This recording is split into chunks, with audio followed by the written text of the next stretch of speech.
Bienvenue dans Musicalement Autre, l'émission qui vous transporte à la rencontre des musiques du monde. Guidés par la passion et l'expertise des artistes qui se produisent sur la scène du patronage laïque Jules Vallès, nous vous ferons découvrir des instruments et des musiques aux sonorités dépaysantes. Une visite inouïe au cœur des traditions et des cultures du monde.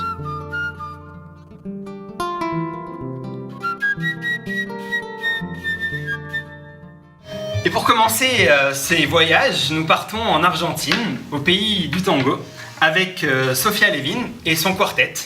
Composer, ce n'est pas commun, et c'est ce que l'on aime au patronage laïque, de trois musiciens français passionnés par cette musique. Johan Juel, qui est excusé pour cette émission, Nicolas Lestocqua et Renaud Barry. Bonjour, et merci d'avoir accepté de nous faire partager pendant quelques minutes votre passion du tango. Bonjour à tous. Alors, le tango, c'est une musique qui doit beaucoup à l'influence des immigrés italiens et espagnols qui débarquent en Argentine à la fin du 19e siècle, avec l'espoir d'améliorer leurs conditions de vie. Malheureusement, peu y parviennent et la grande majorité se retrouve dans des conventillos, c'est des sortes de taudis en fait, des faubourgs de Buenos Aires. Et c'est là, au contact des descendants des colonisateurs espagnols et d'Afrique noire, que va naître la milonga et le tango. C'est donc une musique qui est empreinte d'une forme de virilité, de désillusion, de désir inassouvi et de nostalgie. Et ce que je voulais savoir, c'est est-ce que plus de 100 ans après, on ressent toujours ces émotions dans le tango d'aujourd'hui ? Donc tout à fait, c'est ce qui fait sa permanence maintenant et son renouveau. Il y a plein de nouvelles choses qui sont en train de se créer par rapport au tango maintenant, justement du fait de pouvoir canaliser des questions existentielles qui restent et qui sont de plus en plus valables aujourd'hui. Donc vous parliez de grands déplacements de population, d'arrivées traumatiques dans d'autres territoires ou pas forcément harmonieuses. Donc, et d'autres désillusions plus mondaines ou plus quotidiennes qui ont complètement son lieu encore. Bien. Voilà, donc, par exemple aussi dans le répertoire qu'on va interpréter ce soir, il y a aussi bien des textes en rapport avec les problèmes du quotidien que les grands problèmes de société de l'Argentine actuelle. Et donc le tango est toujours vivant vraiment avec la société. C'est vraiment pas une musique, comme on disait tout à l'heure hors antenne, momifiée. C'est une musique vivante, une musique traditionnelle, mais très vivante. Parfait. Alors, c'est vrai que pendant les premières années du tango, la musique était jouée par des petits groupes qui mêlaient guitare, flûte et violon. Et il faut attendre le XXe siècle pour qu'un nouvel instrument, qui cette fois est venu d'Allemagne, comme quoi vraiment la richesse du tango ne cesse d'étonner, qui va s'imposer en fait cet instrument comme un son de référence maintenant dans le tango argentin. Et cet instrument, c'est bien sûr le bandoneon. Alors, est-ce que vous pourriez nous parler un peu de cet instrument et nous dire pourquoi est-ce qu'il a été finalement adopté par le tango et pourquoi il s'adapte si bien en fait à cette musique ? Bon, alors d'abord, on répète à nos auditeurs et aux spectateurs que notre spécialiste n'est pas encore arrivé, donc du coup, il pourra forcément, on en parlera sûrement moins bien que lui. Je suis sûr que Sofia pourra parler de l'aspect historique. Si je vous parle d'un point de vue émotionnel, ça rejoint ce qu'on disait juste avant. Le son du bandoneon a quelque chose qui nous touche directement, qui va droit au cœur. C'est une note suffit pour être touché et être ému. Du coup, c'est aussi en rapport avec les thèmes du tango, la plainte, les désespoirs amoureux, etc. Du coup, ce bandoneon est l'instrument idéal. Oui, finalement. Et comme on a la chance d'avoir une chanteuse en plus dans ce quartet, je voulais savoir s'il n'y avait pas aussi un rapport entre peut-être la langue argentine et le bandoneon. Est-ce qu'il n'y a pas une forme de lien qui peut s'établir entre les deux ? Je sais pas, moi particulièrement, je pense que c'est surtout une question de timbre. Donc ce côté, cette résonance surtout un peu aiguë et pleurnicharde qui a pu canaliser tout ça. Oui, oui. Et c'est un son qui métallique, sort, oui, Ça sort énormément de l'ordinaire en fait. C'est vrai que les instruments comme la flûte, le violon, ce genre d'instruments, on entend ça finalement tout le temps dans plein de styles de musique différents. Et puis c'est des sons qui se marient très bien entre eux. Et en fait le bandoneon a vraiment une spécificité, c'est que ça suffit à lui-même tellement ça sort. Oui. En termes de son, on l'entend. Et du coup, comment on fait quand on joue d'un autre instrument pour justement trouver sa place comme dans le tango, on se plaint. Voilà, et tout va bien.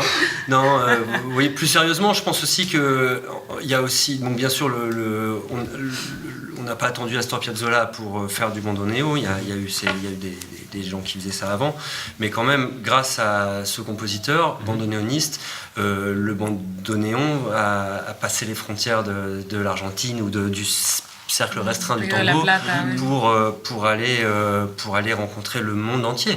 Vraiment, tous les musiciens classiques ou qui aiment les musiques populaires connaissent Astor Piazzolla, donc ce qui fait aussi la popularité de cet instrument. Parfait. Alors, au début de l'émission, j'évoquais la composition assez peu commune de votre quartet. Après, si on y réfléchit un peu, je trouve qu'en fait, il est assez représentatif, significatif de l'histoire du tango argentin. D'abord parce qu'il y a 3 garçons pour une fille, ce qui nous rappelle un peu le début du tango où les hommes, je rappelle à ceux qui nous écoutent, par manque de partenaires féminines, finissaient souvent par danser entre eux. Mais ce qui est aussi une singularité du Quartetto Levin, c'est qu'il y a 3 Français pour une Argentine. Et on sait que le tango, au fur et à mesure des années après sa création, est devenu de plus en plus sensuel. Et il a trouvé en France une seconde patrie. Alors, est-ce que vous pourriez nous dire ce que la musique et l'esprit français ont apporté et apportent toujours au tango argentin ? Il y a plusieurs dimensions, mais en termes d'abord historiques, comme nous parlions avant, c'est cette validation au tout début par les classes littéraires savantes parisiennes qui ont fait que ces mêmes groupes sociaux ont accepté en Argentine, alors que jusqu'à ce moment-là, c'était une musique surtout de quartiers lointains et où ces groupes de personnes n'allaient pas. Donc il y a ce côté-là. Il y a aussi une question, disons, de poésie, de représentation de beaucoup de personnages.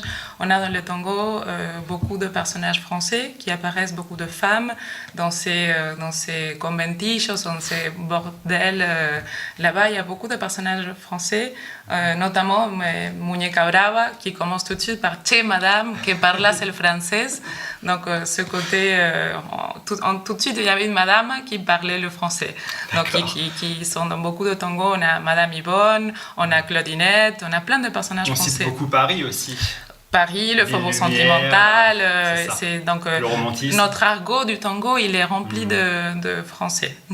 Parfait. Donc, alors, ce qu'il faut aussi rappeler à nos téléspectateurs, ceux qui nous écoutent, nos auditeurs, c'est que pendant tout le XXe siècle, en fait, le répertoire du tango, il a pas cessé de s'enrichir.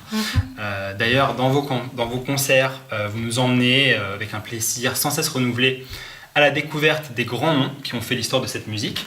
On citera notamment le grand bandéoniste et chef d'orchestre Aníbal Troilo, le poète parolier Homero Expósito ou encore le pianiste et compositeur Mariano Mores. Il y a également les nombreux styles de tango qui sont le reflet en fait des innombrables influences qui se sont développées au fil des années. Comme par exemple la milonga pampeanas et les valses criolles. C'est vraiment des mélanges qui se sont faits. Alors on pourrait passer des heures pour toutes les évoquer, mais il faudrait pour ça plusieurs émissions. Par contre, j'aimerais bien vous entendre sur le tango nuevo, puisque c'est aussi un répertoire que vous abordez. C'est un style qui est né dans les années 60 avec, on l'a cité tout à l'heure, Astor Piazzolla, mais qui semble aujourd'hui encore très présent et en constante évolution. Est-ce que vous pourriez nous en dire davantage ? Le tango nuevo aussi, c'est le tango d'après 1960. En effet, d'abord, il y en a beaucoup dans notre répertoire et en effet, c'est très vivant. Mais je crois que finalement, vous l'avez bien introduit cette question, puisque le tango c'est d'abord des rythmes, des textes, et du coup si les compositeurs savent faire allusion par le texte, par les rythmes aux traditions, finalement de s'en détacher ou de tourner autour rappelle le tango, et c'est ce qu'on appelle le tango nuevo. Donc finalement il y a un tango actuel du 21e. À Paris, il y a des compositeurs comme on peut citer Alex Nantes, on peut citer Tomás Bordarejo, qui sont des gens bien sûr dans la musique contemporaine, dans la musique plus éloignée du tango, mais aussi ont certaines de leurs œuvres qui se rapprochent de leur tradition, des goûts qu'ils ont. Il y a plein d'autres influences. Donc après cette premier grand, disons, renouveau, qui y en a eu d'autres, mais celui-ci a été très transformateur. Il y en a eu d'autres influences après cette période piazzolienne. Et le tango est très enrichi maintenant par des expériments qu'ils mettent en place en rapport avec des musiques électroniques, avec le jazz, même avec le rock. Oui, j'ai entendu du électro-tango. Électro-tango, il y a beaucoup de choses, peut-être des expériments parfois, ou des différents types d'influences ou d'apports qui peuvent toujours être ouverts. Ce qu'on peut dire, c'est finalement que le tango, c'est vraiment plus que jamais une musique de son temps, qui continue d'évoluer et d'écrire son histoire. Juste, j'avais une dernière question à vous poser pour terminer cette émission. Aujourd'hui, on associe beaucoup le tango à la danse. J'imagine que cela doit jouer beaucoup dans la composition et l'interprétation de jouer cette musique. Est-ce que vous pouvez nous dire, est-ce que vous pensez d'abord aux gens qui dansent quand vous jouez, ou quel rapport il peut y avoir entre finalement la danse et la façon de jouer du tango? C'est une question encore une fois très pertinente. Si tu veux commencer avec grand plaisir. Oui, donc il y a ces deux dimensions-là. Je pense qu'elles s'excluent pas l'une ou l'autre. Ils sont pas en concurrence. Il y a certaines optiques d'écriture, d'arrangement qui vont plus être penchées vers la danse et d'autres un peu moins, mais qui n'empêchent pas qu'on puisse tout de même aussi danser. Et disons, je pense pas qu'on soit dans cette... Voilà, on a une orientation peut-être un peu plus concert, nous, effectivement, un peu moins bal dans les arrangements choisis. Et qu'est-ce que ça change du coup dans les arrangements ou En fait, ça fait 3 fois qu'on dit arrangement. C'est quelque chose qui est vraiment très propre au tango, et peut-être qu'on a oublié de parler de quelque chose qu'il faudrait vraiment dire. C'est qu'en fait, l'arrangement d'un thème, d'une musique, d'un poème, c'est l'essence même du tango. Totalement. Du coup, certains de nos arrangements sont pas du tout des arrangements dansants, sont une manière de dire un très beau texte, une idée, et arrangé comme on le ferait pour écouter de la musique. Et aussi, certains d'entre eux sont vraiment destinés à la danse, à travers les valses dont on a parlé avant, les milongas, etc. C'est très intéressant, c'est-à-dire qu'il y a aussi une capacité de la musique à sublimer des textes. Ah oui, mais c'est ça ce qui fait un bon tango, c'est lorsque le compositeur musical et celui parolier ont réussi à se retrouver vraiment dans une seule personne, d'une certaine manière. Et c'est les tangos qui percent. Comme à l'opéra. Oui. Très bien. Voilà, on aura réussi à faire un rapprochement entre l'opéra et le tango. Il ne me reste plus qu'à vous remercier chaleureusement. C'est nous. Merci de nous avoir guidés tout au long de cette rapide... De rien, merci. Je rappelle que le Quartetto Levin se produit régulièrement sur les scènes de Paris et de toute la France, que vous pouvez retrouver toute votre actualité sur le site www.quartettolevin.com, et on se quitte sur l'une des chansons phares de votre répertoire intitulée tout simplement Uno. Merci beaucoup et à bientôt pour un nouveau voyage musical. Merci beaucoup, Vittorio. Merci à tous.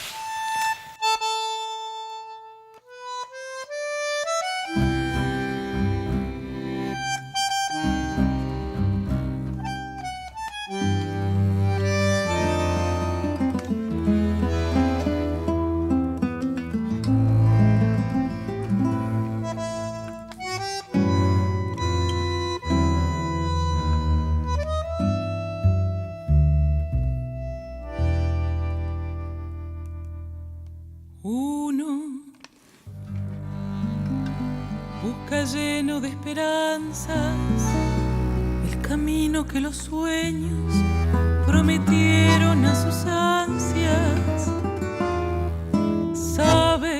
que la lucha es cruel y es mucha, pero lucha y se desangra por la fe que lo empecina. Uno va arrastrándose entre espinas en su afán de dar su amor. Sufre y se destroza hasta entender que uno se ha quedado sin corazón. Precio de castigo que uno entrega por un beso que no llega a un amor que lo engañó. Vacío ya de amar y de llorar tanta traición.